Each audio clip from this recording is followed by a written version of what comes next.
best news program.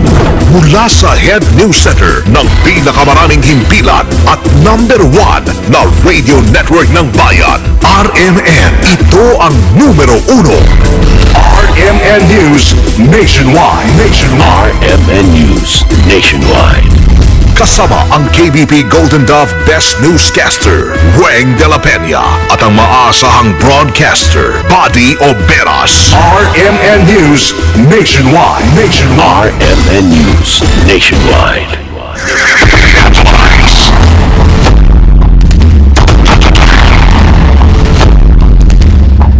RMN News Nationwide.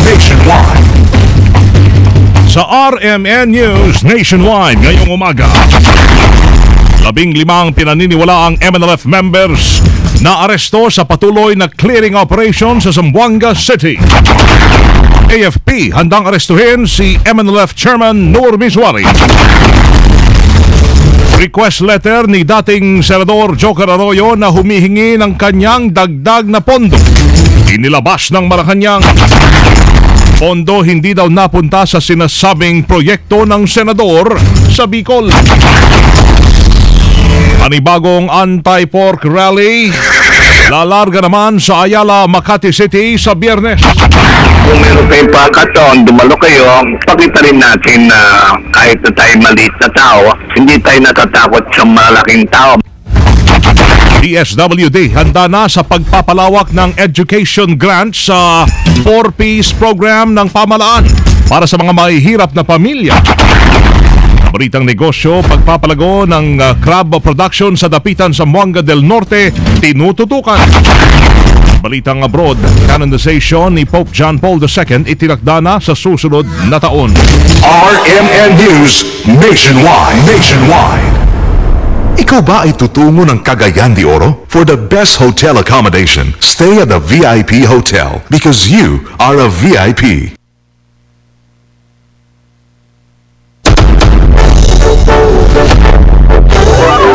Abay mga misis ay kayo po ba'y pagod na sa kakaisip ng makarneng ulam na ihahain at ipapabaon sa inyong mga asawa o sa inyong asawa at mga chikiting? Abay, masasagot na po yan ng ang inyong problema dahil sa Bingo Beef Loaf. Bibingo po kayo dito dahil ang Bingo Beef Loaf ay malasa, makarne at nakakabusog sa presyong abot kaya. Abay, talaga naman pong mura ang Bingo Beef Loaf dahil ang supermarket SRP ng 100 grams ay 9 pesos and 50 centavos lamang. Pwede nyo itong iulam o ipalaman sa tinapay. Kaya swak na pangalmusal, pangbaon sa eskwela at kahit sa pananghalian at hapunan.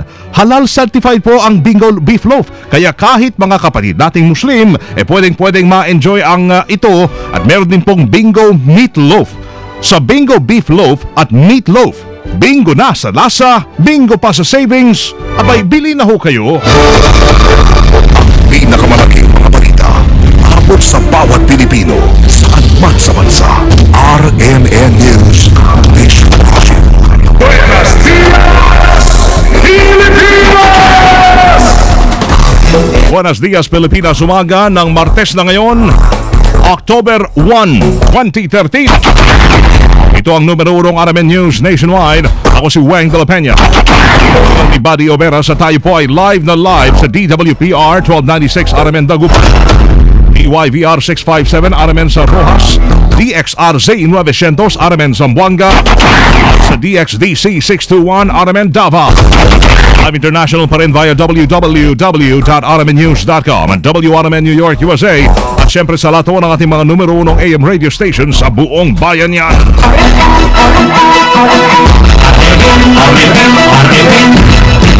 RMN Nationwide Report. Headline numero 1 natin ngayong umaga. Libo-libo na ho, 15 pinaniniwalaang MNLF members ang naaresto sa patuloy pa rin na clearing operation sa Zamboanga. Atake sa Zamboanga. Kasama natin sa balitang yan live mula Zamboanga si Bong Simbaho ng RMN Zamboanga. RMN Report. Buenos dias, Bong. Buenos dias, Weng. 15 pinaghihinalaang miyembro ng Moro National Liberation Front Renegades ang nasabat ng militar kahapon ng hapon sa pagpapatuloy ng isinasagawang clearing operations sa mga bakawan ng isla ng Layag-Layag dito sa Zamboanga City. Nahuli ang mga sospek na puro lalaki sa isang kabahayan sa gitna ng bakawan kung saan ipinagpapatuloy ng militar ang kanilang paghahanap sa natitirang grupo ni Commander Javier Malik. Bagamat sinasabi ng mga nahuli na sila ay mga sibilyan, malaki pa rin ang katanungan sa mga isip ng militar kung paano sila napadpad sa naturang lugar kung saan nauna ng pinalikas ang mga residente doon. Malaki ang paniniwala ng militar na nasa naturang lugar pa ang grupo ni Malik na nagpupumilit na makawala sa kasalukuyang lokasyon kung saan sinusuyod nila ang humigit kumulang na 10 hektarya ng baybayin ng Barangay Rio Hondo, Mariki, Camp Sumatra at Layag-Layag. Mga putok ng snipers at ilang pagsabog din ang naganap kahapon sa paligid ng Camp Sumatra kung saan nagpapatuloy din ang clearing operations. Magugunitang malapit dito ang nasabing kuta napatay na anak-anakan ni Commander Malik at 6 na mga kasamahan nito nakaraang araw. Umabot sa ika-23 na araw na ang krisis dito sa lungsod ng Zamboanga at umaasa ang mga kababayan natin dito na sana'y matapos na sa lalong madaling panahon ang pagtugis kay Commander Malik at sa mga natitira pa niyang mga kasamahan para masimulan naman ang malawakang rehabilitasyon sa 5 mga barangay na apektado ng kaguluhan dito sa aming lungsod. Buhat sa DXRC Zamboanga, kasama niyo Bong Simbahon, Tatak, RMN. Radyo mo nationwide. Ang pwerso ng AFP sa Zamboanga wala pang planong i-recall. Kasama natin sa balita, Rhea Mamogay. RMN Report. Hindi pa rin babawasan ng militar ang libu-libong pwersa sa Zamboanga bagamat sinasabing tapos na ang krisis doon. Ayon kay AFP Public Affairs Office Chief Lieutenant Colonel Ramon Zigala, mananatili pa hanggang sa susunod na linggo ang mga sundalo hanggat hindi pa tuluyang natatapos ang clearing operations. Marami pa rin umano kasing kailangang linisin tulad ng mga hindi sumabog na bomba, bala at mga baril na posibleng maging mitsa makan ng mga sibilyan. Kapag natapos na ang paglilinis sa turnover ng militar ang lugar sa lokal na pamahalaan para naman sa kaukulasyon. Pero nilinaw ni Zagala na magkakaroon ng palitan ng mga itatalagang sundalo sa lungsod dahil kakailanganin na ng mga itong magpahinga. Kasama mo sa Campo Aguinaldo, Rhea Mamogay, Tatak, RMN. Nakahanda umano ang Armed Forces of the Philippines na arestuhin si Moro National Liberation Front Chairman at Founder Nor Miswari, kaugnay ng Zamboanga Siege. Ito ang inahayag ni AFP Public Affairs Office Chief Lieutenant Colonel Ramon Zagala II. Kaugnay na rin ang hakbangin ng Justice Department na kasuhan din ng rebelyon si Miswari. Ayon kay Zagala, matapos ang pangangalap ng impormasyon at ebidensya laban kay MNLF Commander Javier Malik, ay itutuon naman nila ang konsentrasyon kay Nor Miswari. Si Commander Malik ang namuno sa siege sa ilang coastal barangay sa Zamboanga City noong September 9. Hindi niya kikilos ang 5 commanders ni Miswari para organisadong lumusob bitbit ang malalakas na kalibre ng armas sa Zamboanga City kung walang kautusan ng kanilang pinunong si Miswari. Idinagdag pa nito na ang mga lumusob na commanders ni Miswari na nagdulot ng kaguluhan ay mula sa mga lalawigan ng Sulu, Basilan at Zamboanga, Sibugay. Posibleng ilipat to sa ibang lugar ang mga evacuees na nanatili sa Joaquin F. Enriquez Memorial Sports Complex matapos ang krisis sa Zamboanga City. Ayon kay Assistant Social Welfare Secretary Camilo Gudmalin, hindi naman pipilitin ang mga residenteng ayaw iwanan ang kanilang mga tahanan na nawasak bunso ng kaguluhan doon. May 3 option anya para sa shelter rehabilitation ng mga residente. Una rito anya ay papayagan nilang bumalik sa kanilang mga bahay yung mga evacuees at bibigyan ng housing assistance. Pangalawa ay ang pagsagot ng gobyerno sa nagagastusin ng mga residenteng nais umuwi sa kanilang mga probinsya. Mahalaga din anyang pag-aralan ng gobyerno ang pagpapatayo ng bagong mga bahay. Tingnan muna natin ang lagay ho ng panahon ngayong araw, yung tropical storm na bagyong Kedan. Ay tropical storm na ho yan, ibig sabihin mas malakas pa ito dahil sa taglay nitong hangin na malapit sa 65 km per hour at pagbugso namang abot sa 80 km per hour. Ayon ho sa pag-asa, huling namataan si Kedan sa layong 790 km silangan ng Virac Catanduanes. Mabagal pa rin ito na kumikilos pahilaga sa bilis na 7 km bawat oras. Nilinaw naman ang pag-asa na malayo pa rin ang bagyo kaya wala pa itong epekto sa bansa. Pero dahil naman sa habagat, makakaranaso ng mahina hanggang katamtamang pag-ulan at pagkidlat at pagkulong Bacolod ang Bicol Region, Palawan, Visayas, Caraga Region, Northern Mindanao at Zamboanga Peninsula. Magiging maganda naman ho ang panahon sa Metro Manila at nalalabing bahagi ng bansa maliban na lamang sa mga pulupulong pagulan at pagkidlat at pagkulog. Samantala matinding pagulang naranasan ngayong madaling araw ay dahil pa rin sa tinatawag na wind convergence. Isinapubliko ho ng Malacanang ang request letter ni dating Senador Joker Arroyo na humingi ng 47 million pesos na pondo para sa mga proyekto nito sa Bicol. Ito'y matapos lumabas ang alegasyon hinggil sa karagdagang 1.07 billion pesos na pork fund para sa 20 senador ilang buwan matapos masibak sa pwesto si Supreme Court Chief Justice Renato Corona. Ayon kay Presidential Spokesperson Edwin Lascerda, ipinadala ni Arroyo ang sulat na may petsang February 4, 2013 sa tanggapan niya ni Senate President Franklin Drilon upang humingi ng nasabing pondo. Matindinaan niya ng palasyo na hindi nagamit ni Arroyo ang kanyang pork barrel para pondohan ang mga proyekto nito. Inihayag naman ng Malacanang na maliban sa PDAF, sinuspende na rin ni Pangulong Noynoy Aquino ang Disbursement Acceleration Program o DAP. Ayon kay Presidential Spokesman Edwin Lascerda, sabay na sinuspende ng Pangulong Aquino ang release ng 2 pondo matapos mabunyag ang pork barrel scam. Hindi lang naman anya mambabatas ang nabibigyan ng DAP, kundi kasama na rin ang mga ahensyang nagpapatupad ng mga proyekto at ito ay galing sa savings ng pamahalaan. Una nang inamin ni Senate President Franklin Drilon na nakatanggap siya ng 100 million pesos mula sa DAP. Nasa 50 million pesos naman ang ibang senador habang 15 million pesos naman ang umano sa mga kongresista. Matatandaang ang DAP ay ginamit umano bilang panuhol sa mga mambabatas na nagpatalsik kay dating Chief Justice Renato Corona. Ang nasabing alokasyon ay maliban pa sa PDAF o yung pork barrel ng mga mambabatas na sinimulan ng ipamahagi noong 2011 para pabilisin ang paglago ng ekonomiya. Muling lalarga sa October 4, yan po'y Biyernes, ang panibagong anti-pork rally na isasagawa sa Ayala Corner, Paseo de Rojas sa Makati. Sa interview ng RMN kay Lingayen de Guban Archbishop Emeritus Oscar Cruz, magsasanib puwersa ang hanay ng EDSA Tayo at puwersa naman ng The Million People March para sa nasabing event. Magsasagawa muna ng pagtitipon, ganap na alas 3 ng hapon at isusunod ang kanilang programa bandang alas 5:30 ng hapon. Ayon kay Cruz, ang pagdalo ng napakaraming tao sa isang rally na wala namang matatawag na organizer ay nagpapakita ng matinding galit sa mga nagaganap na katiwalian sa bansa. Kung meron kayong pagkataon, dumalo kayo at may mga magsasalita doon, baka naman kahit paano meron tayong matutuhang bago. At sa ganun ipakita rin natin na kahit na tayo maliit na tao, hindi tayo natatakot sa malaking tao, makapangyarihan, pagkat nasa tama naman po tayo. Ginit rin ni Cruz na hindi lamang si Janet Lim Napoles ang dapat na imbestigahan hinggil sa pork barrel scam dahil tsak anyang maraming politiko ang sangkot at nakinabang dito.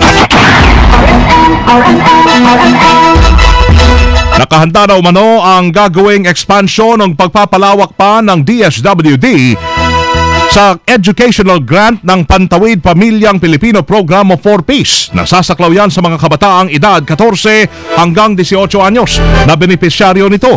Ayon kay Rodora Babaran, 4Ps National Program Manager, hinihintay na lamang ng DSWD ang approval ng Kongreso para sa karagdagang 10 billion pesos na pondo.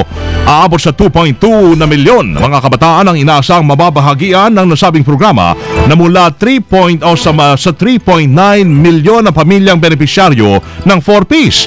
Sa nasabing expansion, madadagdagan ng 500 pesos allowance yung mga kabataang nasa edad 14 hanggang 18. Mas mataas na sa 300 pesos na kukuha naman ng mga may edad 3 hanggang 14 anyos. Bukod dito ay makakatanggap din ng pera yung mga buntis upang sumailalim sa prenatal check-ups hanggang makapanganak. Habang yung mga kabataang nasa edad 0 to 5 ay magkakaroon ng libreng health check-up. Ang Philippine Embassy sa Saudi Arabia nagbabala sa mga peking exit visa. Kasama natin sa Balita Live si Joyce Adra. RMN Report. Pinapaalalahanan ng Philippine Embassy sa Riyadh ang undocumented OFWs na mag-ingat sa mga nag-aalok ng exit visa. Ayon sa embahada, sa kanila lamang at sa Philippine Consulate General sa Jeddah, dapat na makipagtransaksyon ang mga OFWs na nangangailangan ng exit visa.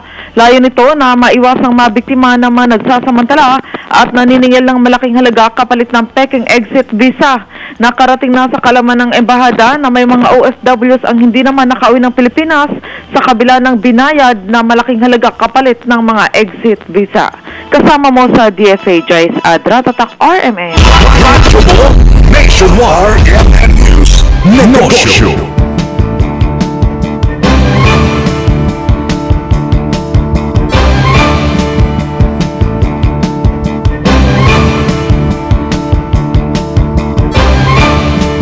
RMN News Abroad. Sa Abril 27, 2014, idedeklarang santo ang yumaong si Pope John Paul II. Sa seremonya ng canonization, kikilalanin bilang santo ang tinaguriang Rockstar Pontiff na namatay noong taong 2005. Ito ay matapos aprubahan ni Pope Francis at mga kardinal ang hiling na gawing santo si Pope John Paul II. Kasabay nito ay kikilalanin ding santo si Pope John XIII. Nabatid na ito ang pinakamabilis na proseso sa pagkilala sa isang santo sa loob ng isang siglo at pinakaunang pagkakataon na may dalawang santo papa na idedeklarang santo ng simbahang Katoliko. Habol tayo sa balitang business. Ang pagpapalago sa crab production, mga kasama, sa Dapitan, Zamboanga del Norte tinututukan. Kasama natin sa balita si Mardy Libres ng RMN Dipolog. RMN Report. Tinutukan ngayon ng pamalang lokal ng siyudad ng Dapitan ang pagpapalago sa crab production kung saan matagumpay ang ginawang crab dispersal sa may estuarine area ng Dapitan River. Pinangunahan mismo ni Dapitan City Mayor Rosalina Halushus ang nasabing crab dispersal kasama si Dapitan City Agriculturist Cyril Patangan. Ayon kay Patangan, pinagsisikapan ngayon ng pamalang lokal na mapalago ang crab production sa siyudad para umangat ang market nito. Sa ngayon, ang crab production sa siyudad ay nasa 200 kilograms lamang bawat araw at ang ilang porsyento nito ay isinusupply sa Metro Manila. Kasama mo sa DXDR Dipolog, Mardy Dalugdog Libres, Tatak RMN. Tayo po ay naging live rin sa DWSR sa RMN Dive. Mga kasama, live na live pa rin mula po dito sa RMN News Center sa Makati City, Metro Manila, Philippines. Hindi po narinig ang numero 1 RMN News nationwide ngayong Martes, unang araw sa buwan ng Oktubre 2013. Sa mga nasa Bacolod, ngayong aga, kinakasamang Agnes Apostol at Serge Santillan. Susunod na sa RMN News Diretso Balitang Bacolod sa numero 1 DYHB 747. Pwede panoorin ang naging pagbabalita natin ngayong alas 7 ng umaga sa YouTube. I-type lamang ang RMN News Nationwide. Pwede rin pong panoorin ang MTV ng Lebanta Zamboanga, ng RMN Zamboanga sa YouTube. I-type lamang ang Lebanta Zamboanga. Thank you Lord na tayo po ay nagkasama-sama muli ngayong simulan na rin ang Mascara Festival sa Bacolod. Kasama nyo sa serbisyo publiko. Salamat sa inyong naging panahon. Sa pangalan po ni Barrio Veras, ako si Weng de la Peña. Dito pa rin sa tahanan na may pinakamaraming number 1, pinakamaraming himpilan, RMN Radyo mo nationwide. Live via satellite. Live via satellite. RMN News Nationwide. Nationwide. 1,000 boses na balita. RMN News Nationwide. El hora, tatak alas 7:19. Tatak RMN. Aba, masaya yata ang kumari ko ngayon ah. Anong nangyari? Oo, masaya ako. Dahil nakasama ang pamilya ko sa talaan